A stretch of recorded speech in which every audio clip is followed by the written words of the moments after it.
বাংলাদেশের সীমানা ছাড়িয়ে বর্তমানে বিশ্ব মুসলিম উম্মাহর এক প্রভাবশালী কণ্ঠস্বরে পরিণত হয়েছেন আল্লামা মামুনুল হক।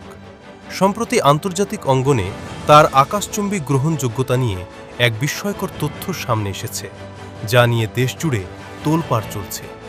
সম্প্রতি এক আলোচনায় প্রখ্যাত আলেম আল্লামা আব্দুল কুদ্দুস ফারুকী হাফিজাহুল্লাহ একটি চাঞ্চল্যকর তথ্য প্রকাশ্যে এনেছেন।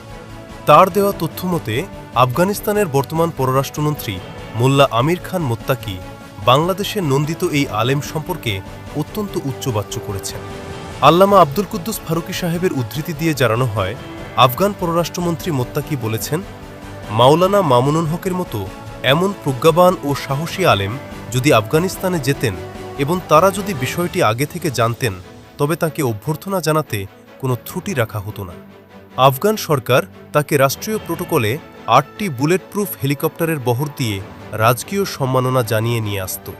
প্রতিবেদনে দাবি করা হয়েছে, বিদেশের প্রভাবশালী শাসকরা যেখানে আল্লামা মামুনুল হকের পাণ্ডিত্য ও আপোষহীন নেতৃত্বের কদর বুঝছেন, সেখানে বাংলাদেশেরই কিছু মানুষ তাকে নিয়ে নেতিবাচক সমালোচনা বা গালিগালাজ করছে। বিশ্লেষকরা মনে করছেন, এটাই দুই দেশের মুজাহিদ বা ইসলামী কর্মীদের মধ্যে চেতনার মূল পার্থক্য। একদিকে সম্মান ও রাজকীয় অভ্যর্থনার আকুতি, অন্যদিকে নিজ দেশের সূর্য সন্তানকে অবমূল্যায়ন। আল্লামা আব্দুল কুদ্দুস ফারুকী সাহেবের এই বক্তব্যের পর এটি স্পষ্ট যে হকের পথে অবিচল থাকার কারণেই আজ বহির্বিশ্বেও আল্লামা মামুনুল হকের নাম সসম্মানে উচ্চারিত হচ্ছে। আর এই সত্যটি আজ সাধারণ মানুষের কাছে নতুন করে আলোচনার বিষয় হয়ে দাঁড়িয়েছে।